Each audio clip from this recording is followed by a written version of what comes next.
Hello, and welcome to Follow the Woo podcast, where each week I, Fenelon Kush, will guide you on a journey into the land of the woo.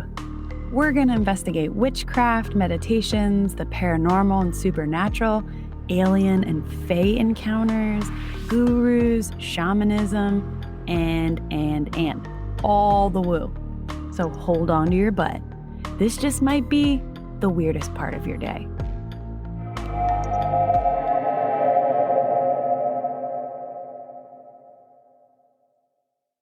Hey, you. If you tuned in last week, then you know what's up this week. This is part 2 of my chat with Tom Stewart, seasoned broadcasting professional and former paranormal investigator and experiencer. If you didn't listen to last week's episode, you probably want to check that out first so you get the scoop on Tom's earliest paranormal experiences, his background, and some of his ghost hunting basics. In part 2, we're going to dive right into Tom's experience living in a very, very haunted house for 2 years. Yeah, what the what. We also discuss his podcast, which is chock full of paranormal goodies, and we go further into his tried and true ghost hunting tips. He's got about 10 years of paranormal investigating under his belt, so amateur ghost hunters out there, listen up.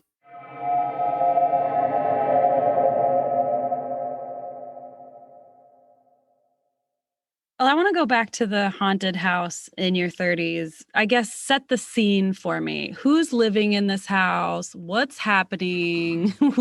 You live in this house and you're like, now I need to be a paranormal investigator. So I really want to know what happened. Well, that was definitely an angry spirit for sure. A friend of mine lived in this house in Providence and he had 3 roommates. And I used to go over there and visit all the time, and I would talk to his roommates and everything like that. And 2 of his roommates were girls, and they lived in the bedrooms upstairs.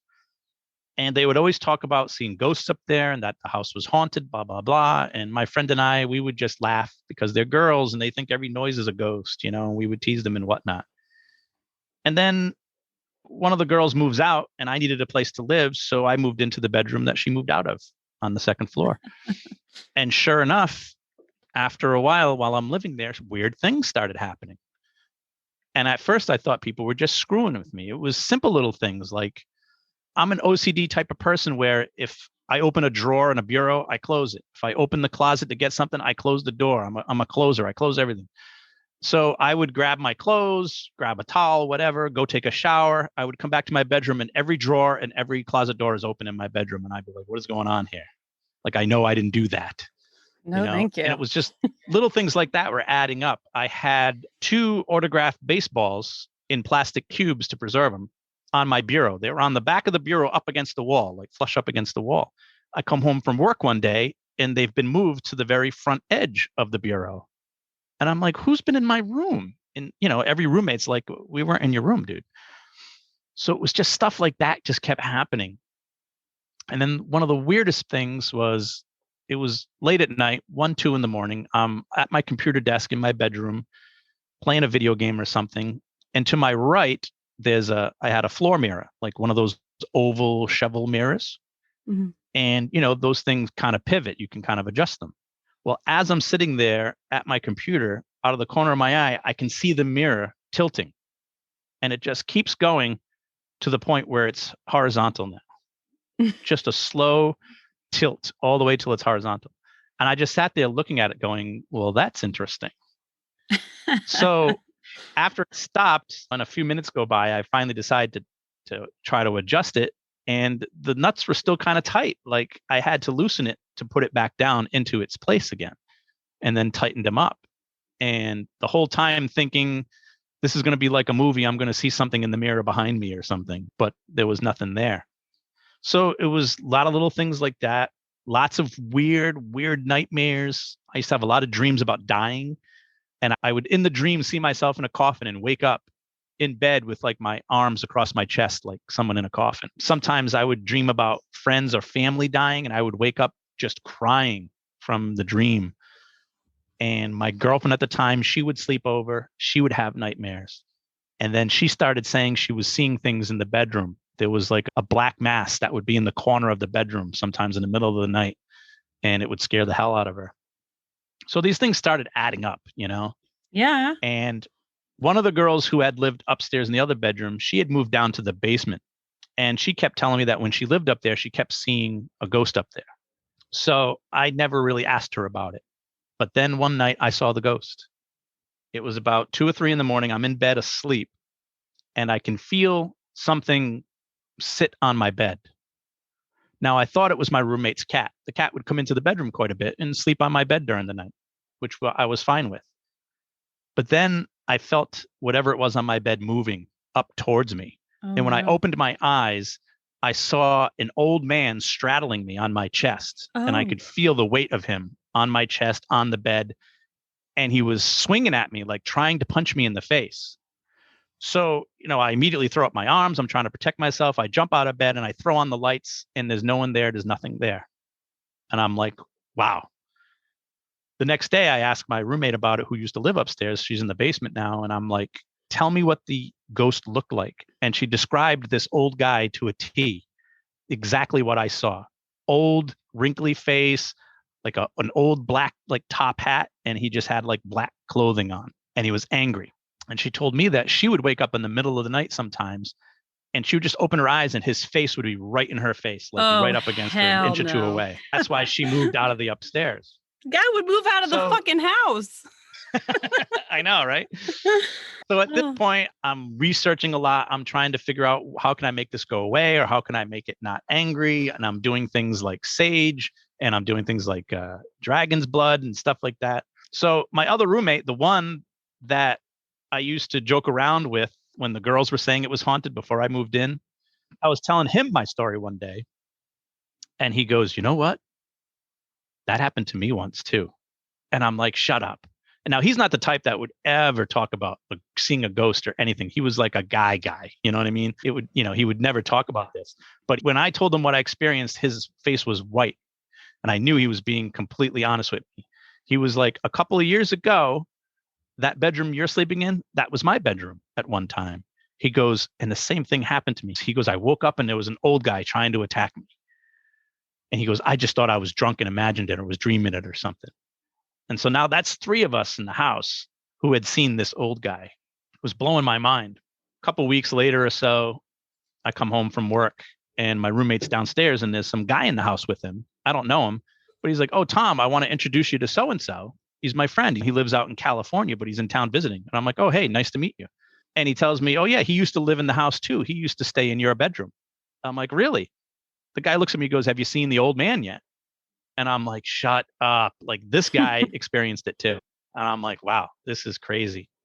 Eventually, I moved out of the house just because I needed to for a job. It wasn't because I was afraid. I'd actually gotten to the point where I got enough of the knowledge to try to keep this thing at bay, you know, and it wasn't as haunted. But we all eventually ended up moving out of that house into different places and we would reminisce about that old guy there. And once I became an investigator, I did some research on the house and I found out that there's a history of that neighborhood where this one guy owned all the land, but the city was trying to take the land from him so they could build on it. And he wouldn't give it up. He wouldn't sell it. And he was angry. And I guess when he died, they took the land and ended up building houses and businesses and stuff on his land. And supposedly the history of it is that he goes around from house to house trying to kick people out of the houses because it's his land. That's what I was able to determine, urban legend kind of, but so maybe it's just not even that house. It could be all the houses on that neighborhood. You didn't investigate that further to see if the neighbors had any experiences? I guess that's kind of a weird call. There was one neighbor we were friendly with, and they told us they had all kinds of weird things that would happen in their house, but they didn't say anything about the old man. But they definitely felt their house was haunted too. But that was the only neighbor we were friendly with. Yeah. You said you used the typical stuff, dragon's blood and sage. And did you come up with a combination of something that helped you sleep easier at night and feel like he was kind of at bay? I just took control of my environment. I just basically would tell it, leave me alone. I need to sleep tonight. Or go to someone else's bedroom, leave mine. I just kind of took control of my area.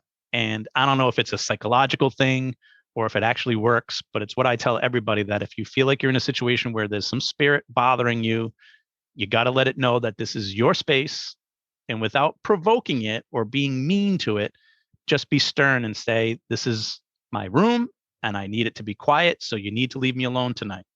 You know, also give it freedom to let it do its thing at other times. So there were other times where I wouldn't have any sage or any dragon's blood. And if it wanted to rearrange something on my bureau, I wouldn't get mad at it. I would just put the stuff back. You know, it's almost like having a roommate. You have to kind of work with it a little bit. But if you really want it to go away, burning sage helps. Dragon's blood, which is a scented oil, you can try burning some of that.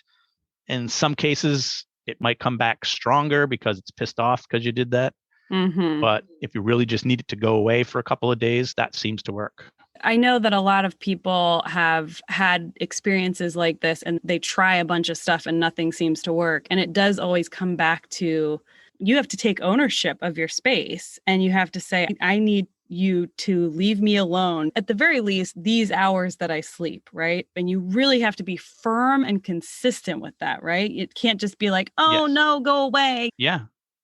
Yeah. Yeah. Just be stern with it. Just let it know that you're in charge without provoking it and making it angry. Just letting it know, putting your foot down and saying, look, this is my home now. And I know it used to be yours, but it's mine now. And if you want to stay, you have to respect my boundaries.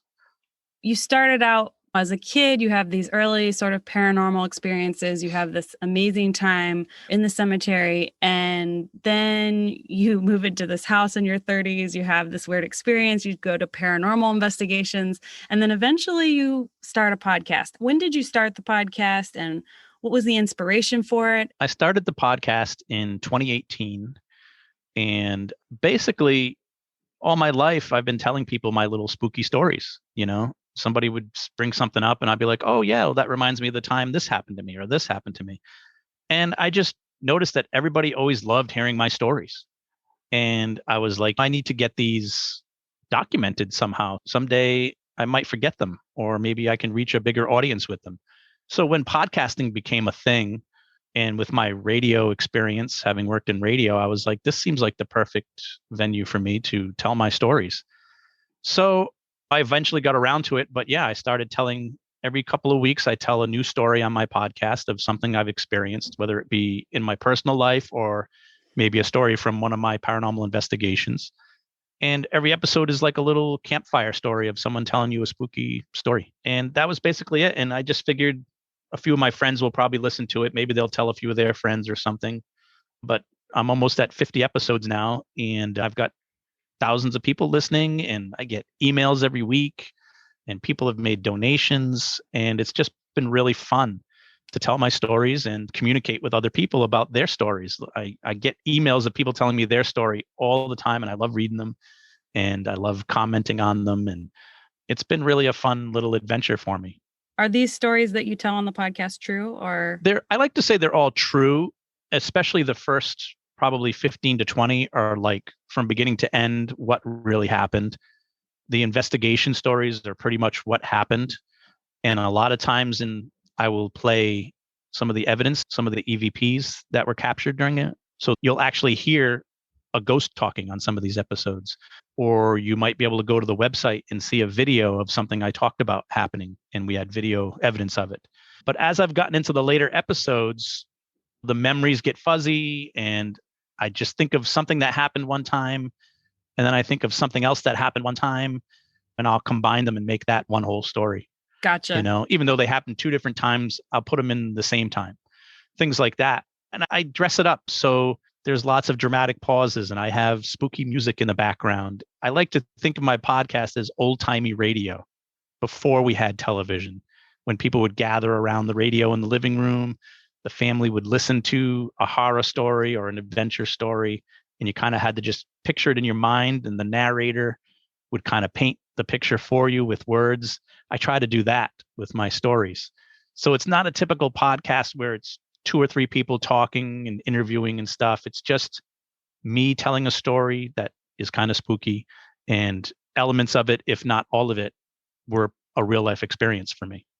I know there are some paranormal podcasts where it's just a story and it's not true. I've listened to some of those, but the fact that there's some truth woven into yours and in the very beginning, they're all true. I think that's what makes it more exciting. It's kind of thrilling to know that these things really happen to you. Yeah, I think a lot of people relate to the stories because a lot of people are having similar experiences. And so I think that might be part of the draw. I'm noticing that a lot of families are listening together. I'll get emails from someone that says, "Oh, I listened with my mom and my sister," or something like that. So I love that it's touching people in that way. I'm no Stephen King. I'm not going to be able to write stories like he does, you know? Yeah. So I'm just trying to take the memories of some of the things that I've experienced and put them into story form in some way. It's been a lot of fun to do. I hope it's educational too. A lot of the things I'll do in my stories is I'll explain what the phenomenon is that I'm experiencing from a paranormal perspective. What do I believe that is? Why is it happening? Or if it's an episode about an investigation, I'll talk about the devices that I'm using and why we use them and how they're used or why we believe this or that. So I talk a lot about safety too. I tell people, don't do this, don't do that. You know, I snuck into a cemetery at 14. I don't think you should be doing that. Warnings I can give out are things that I did, and I was lucky I didn't get hurt. Yeah. Like you said before, this is a time where this stuff is becoming more and more mainstream. And the good part of it is that it's allowing people to feel comfortable to share their stories and feel comfortable listening to other people talk about it. And so it's kind of taking that stigma away from it. I think that's a great thing. And you recently wrote a book, right, to further educate people. Tell me Yeah. about that. What's the scoop with the book? I've always wanted to write a book. And I eventually want to write a book that has all my stories in it from the podcast, kind of like a book of short stories. But I had never written a book. I'd never produced a book, published a book. So I figured I'll try publishing a book that'll be easier to write at first. And I was inspired by watching a lot of these paranormal shows during the lockdowns and during the pandemic. And I'm just seeing them use all these gadgets like we were talking about, all these electronic things and these beeping things and talking boxes. And I was like, I want to write a book that basically tells you what tools you should be using if you want to be a paranormal investigator. So I wrote a book called The 10 Best Tools for Ghost Hunting. And I basically list the 10 items that I think are most important and most useful during an investigation. I describe what the gadget is. I describe how to use it. I describe how it works, why we use it. I give examples of how I've used it and gotten positive results from it. And I throw in some humor in the book too. So it's entertaining in that way as well. I tell a little bit of a story. I tell a few, punny, jokey things here and there, but it's also information and educational too. I stress a lot about safety in it. It's a lot of the basic tools, like I mentioned, audio recorder, video recorder, but it's also common sense things too, like a flashlight, you know, or just your senses, your hearing, your sight, your smell, your touch. Maybe not taste so much because I don't want people going around licking things on an investigation. But the other four definitely, but also your instinct too. And I think I might do a follow-up book of the 10 worst tools and just really out some of these garbage gadgets that they use on these investigations. And maybe I'll piss a few people off. Well, I definitely want to plug these books, and I want to get that book from you, the 10 best tools and the 10 worst tools when it comes out. But I want to ask, can you give us like one of the worst tools for ghost hunting? One of the worst? I'll give you two. I'll give you a gadget and then I'll give you a non-gadget thing. Any kind of a spirit box, talking box, any kind of electronic box that supposedly is the ghost communicating, I think is just trash. There's no evidence that supports that a spirit knows how to manipulate an electronic box to have it say words. There's no reason for a spirit to even know how to do that. We don't even know how to do that. Why would a spirit know how to do that? It's believed that spirits use electromagnetic energy to manifest. So sometimes they can imprint a sound or a voice onto a recorder. But these gadgets are just databases of words, and they just kind of spit these words out randomly. And if you're a thrill seeker, every word it says is evidence of something the spirit's trying to say. It's giving you power of suggestion in real time. So if it yells out the word apple, it's going to say, oh, I think there was an apple tree on this property. It must be the farmer. You're going to find a way, you're working backwards. You're hearing something and saying it's evidence based on what you're already believing. Right. And you should be doing it the other way around. The evidence should lead you to what you want to believe. It's just like a jukebox spitting out words randomly, and you do what you want with them. And there's a bunch of them out there. And there's some that just have phonetics and they piece them together to make words. There's others that have actual word databases. And some of them are even phone apps now too, which is the worst because the last thing you want to have on an investigation is your cell phone because it will interfere with every gadget that you actually use. Cell phones, they're Yeah. using energy around you and it's just going to screw everything up. So I stay away from those. I think those are all garbage. If you want to hear a ghost talk, the best way to do it is with electronic voice phenomenon, which is an EVP. Use an audio or video recorder, press record, ask questions, leave pauses for time for them to answer, and then review that audio later, and you might hear some voices. I've heard some incredible EVPs over the years that would knock your socks off. That's the best way to do it. I think these boxes with voices are garbage. The other thing I think is the worst tool is your dog. I'm seeing a lot of that lately where people are, oh, animals have instincts. They know when something's there. Let's bring the dog on the investigation. Well, that might be true that dogs can sense spirits that are around us. Unfortunately, dogs can't talk, so we don't know what they're actually sensing. They could be hearing a sound that we can't hear. They could smell a rodent in the wall and we don't know that's what it is. The dog's reacting to something. It doesn't mean it's a ghost. So it's dangerous to bring a dog, especially your own dog, bringing it into a haunted place. It's some old dark place that they've never been before. And you're a little scared. And everyone knows your dog reacts to how your emotions are. So if you're acting scared, your dog's going to react to your emotions. Of course. You don't know if the dog's going to get scared, if it's going to want to run away. If you have it on a leash, it's going to try and run while you're trying to hold the leash. Puts you in danger, puts the animal in danger. It's the worst. It's just worse for everybody. And you're really not getting any data or evidence from that dog other than it reacting to something and you don't know what it is. So that would definitely be in the top of my list of the worst things to use. I could definitely see investigators, especially amateur investigators, bringing their animals. Yeah, it's happening a lot lately. Dogs can sniff out guns, they can sniff out dead bodies, but they're trained to those things because those things are real things, so they can be trained to find those things. We don't know how to train something to find a ghost because we don't know how to find a ghost. So there's no way you can train a dog to do it. Yeah, we're getting closer.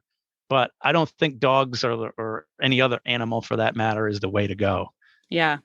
And you talk about safety and protection in your book as well. That's a big thing, I think, with that track that we were talking about earlier, the track that's out there to educate and to inform and to help others with their paranormal entities or with whatever situation's happening in their home.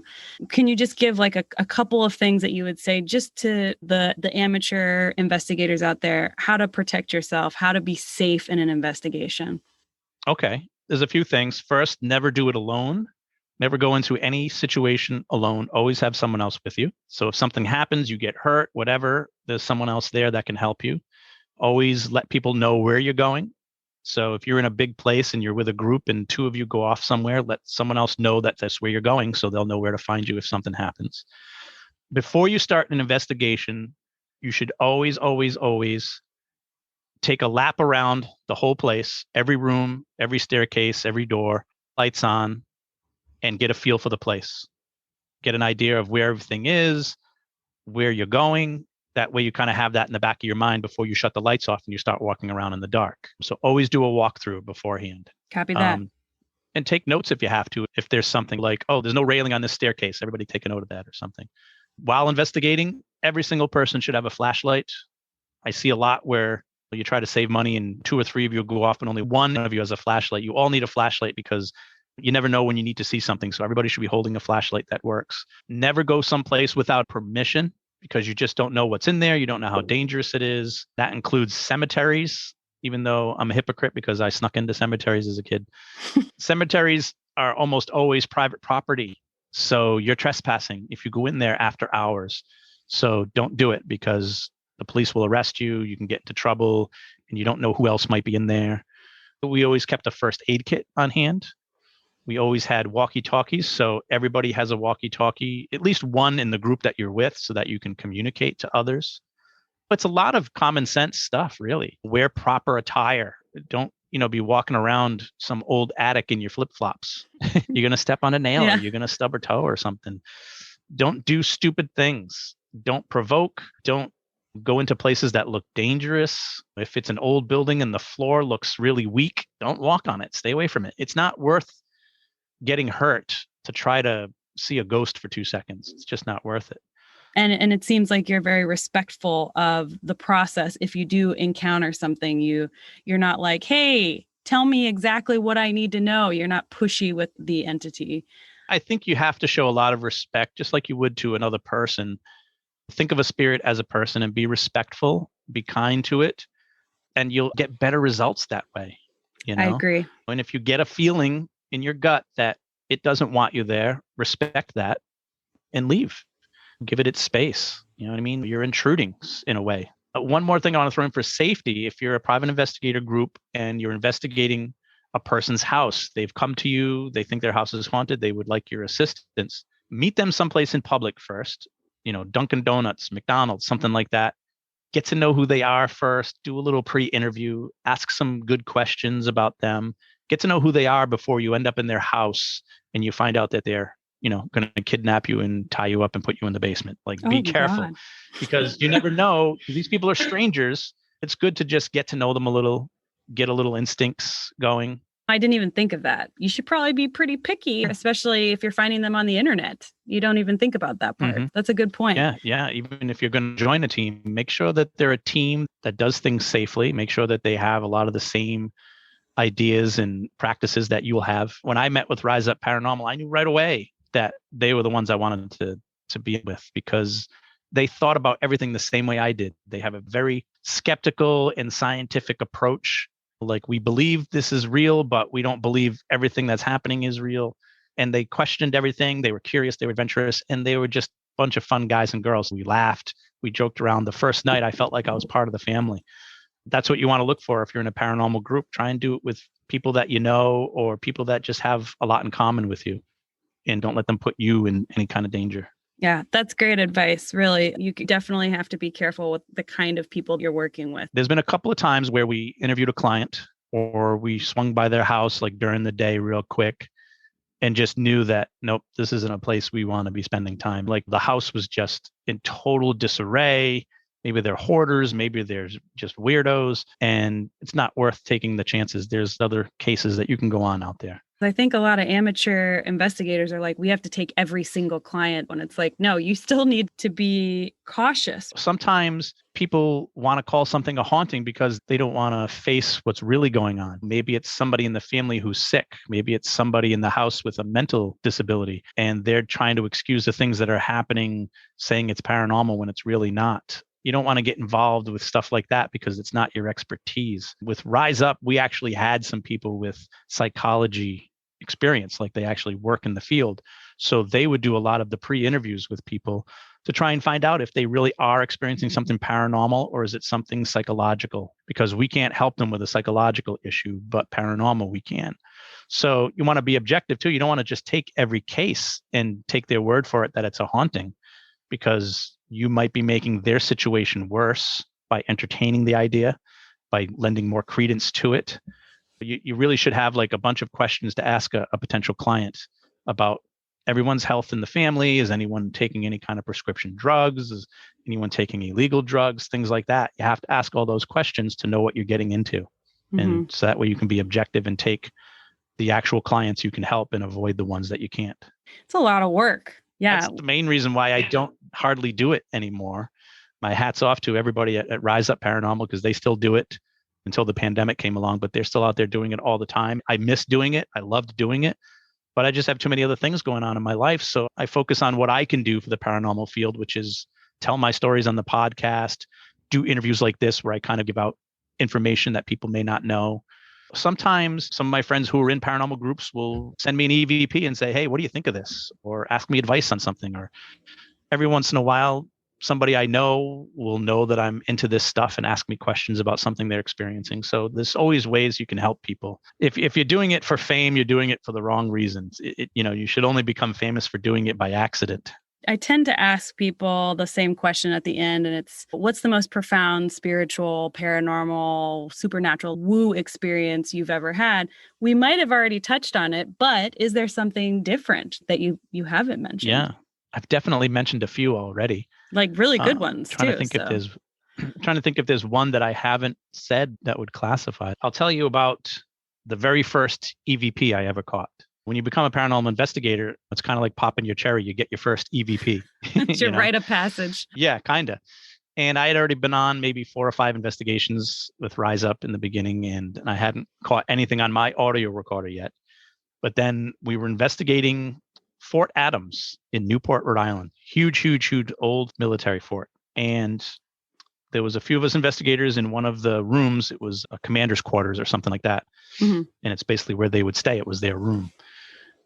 And the investigators were off on one side of the room, kind of all congregated together doing an EVP session. We all had our audio recorders out, but I kind of went off to the other side of the room and just sat on this bench by myself.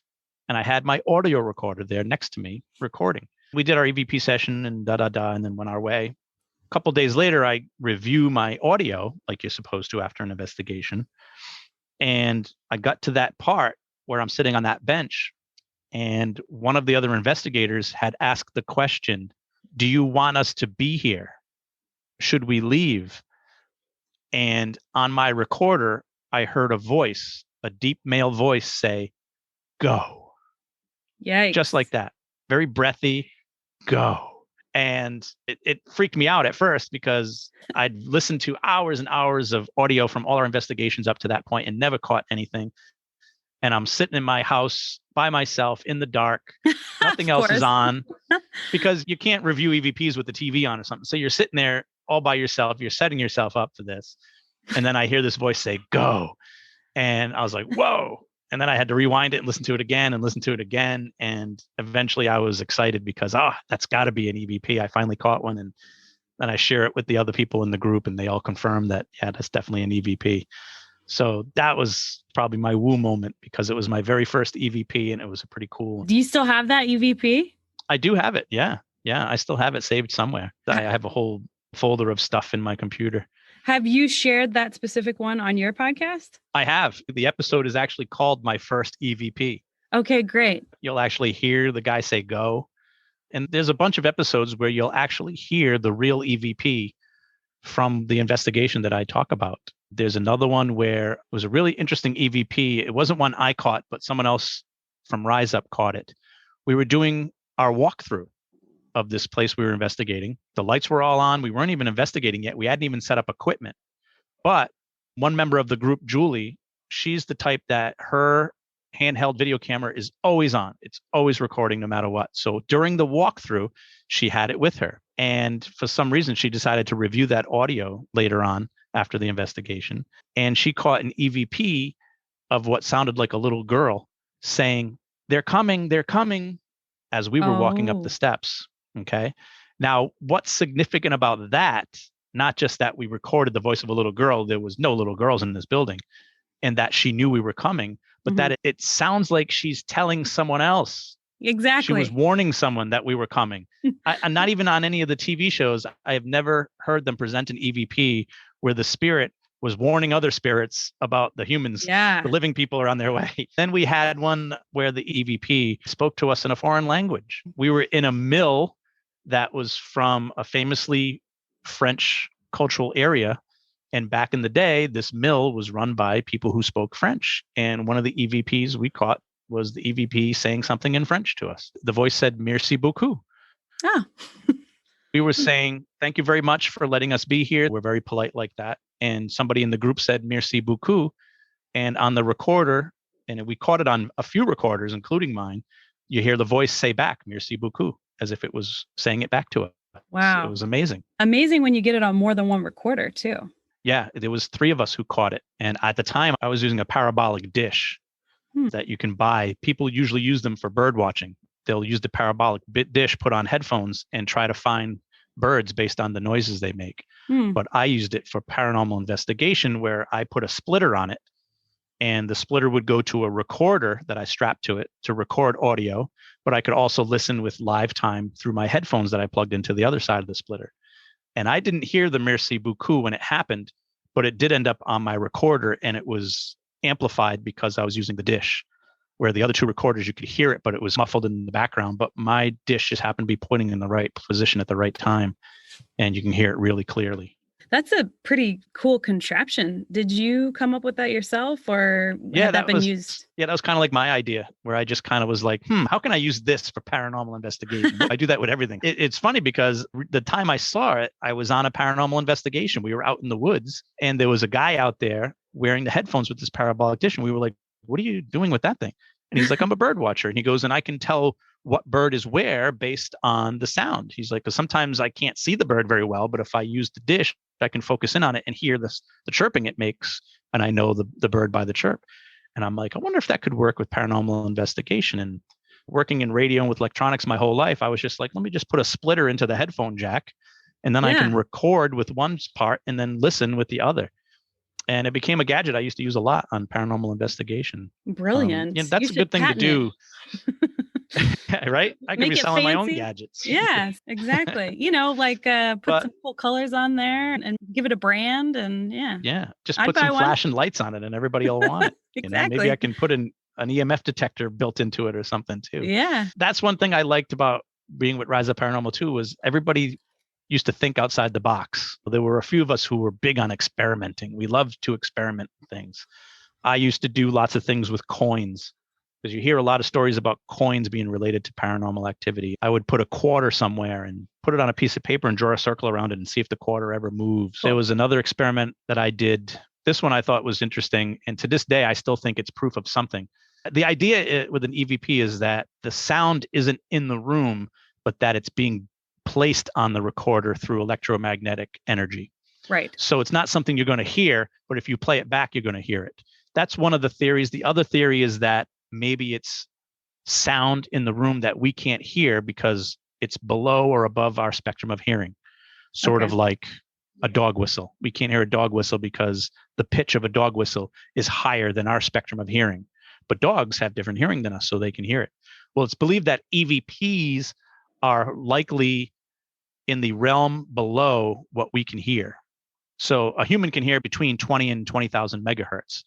So we believe that EVPs are actually in somewhere around the 10 to 15 megahertz. So it's below what we can hear. But a recorder has no limitations like that. And when the recorder plays it back, we can hear it. And that's why it sounds distorted. That's one of the theories. But one of my other theories is that it's being done electronically. So what I did was I took two audio recorders, and if some investigator listening wants to duplicate this someday, please do it. I took two identical audio recorders and I disabled the record function on one of them by cutting off a headphone jack and jamming it into the recording pot. So if you were to connect a microphone to the audio, you plug it in and then the audio would go through the microphone. But because it was just a cut wire, by sticking it in there, the recorder could not record anything. So I tested it out. I would press record, scream at it. It can't hear anything anymore because I disabled it. So I took both recorders, one with the disabled, one that still records, and pressed record on both of them at the same time and recorded a room where we had lots of luck getting EVPs. And sure enough, I caught an EVP on the recorders. Now, the regular recorder that I hadn't done anything to, when I played the audio, you can see where the sound is from the EVP in the audio program. You see the waves, and you can see the bump in the waves of where the sound is. At the same exact timestamp on that recorder, the other recorder showed a distortion. The recorder that couldn't record anything, when you look at it in the audio program, it's just little bouncy static line, almost a straight line. But at that same exact point, it jumped for some reason. Something electronic happened to that recorder at the same time that I caught the EVP. So that tells me that there's something definitely electronic happening when an EVP takes place. It didn't record any audio, but it definitely had something manipulated at the same exact second as the EVP. It's hard to do because you never know when you're going to catch an EVP. I just happened to get lucky that time because I tried it a bunch of times and that was the only time I got lucky. But that's something that is pushing this field of study forward. You have to kind of experiment and think outside the box a little. Yeah. So yeah, steal my idea and try that. If you catch an EVP, see if it distorted the other recorder that couldn't record because you disabled the function. But you can still look at what's recorded. And it should just be white noise. But if there's a little blip there, then something's going on. Sound wasn't going to affect this audio recorder. So it had to have been something electronic that affected it. I don't know what it is or how that happens, but it's just, it can't be a coincidence. There's like 2 hours of audio and there was one EVP and there was one disturbance on the other recorder and they both happened at the same time.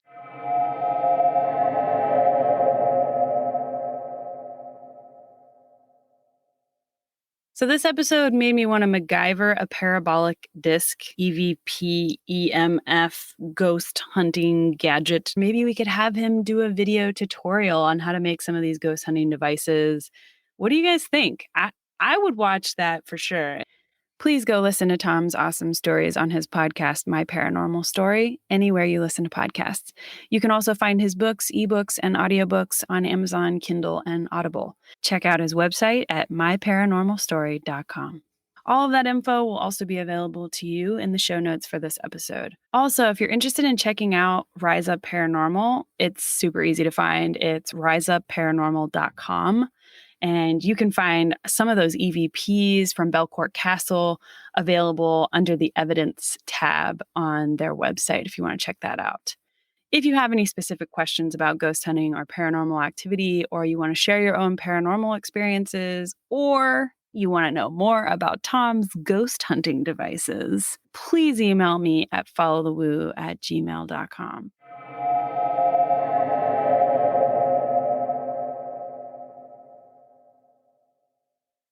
Thank you for following the Woo with me today. If you love what you heard, please make sure to subscribe to Follow the Woo wherever you listen to podcasts. And if you're feeling particularly stoked about this show, please leave a review and or rating.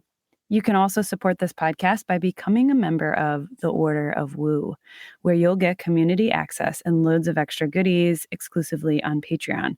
That's patreon.com/followthewoo. The Order of Woo patrons bolster this podcast and community and allow for the creation of more content, products, services, and events over time. Every little bit helps, and I'm so grateful for the patrons who have joined the Order already. If you've experienced something magical, mystical, or just downright weird and want to discuss it, or if you're interested in sharing your expertise, or if you want me to research a woo topic with you or for you, please email me at followthewoo@gmail.com.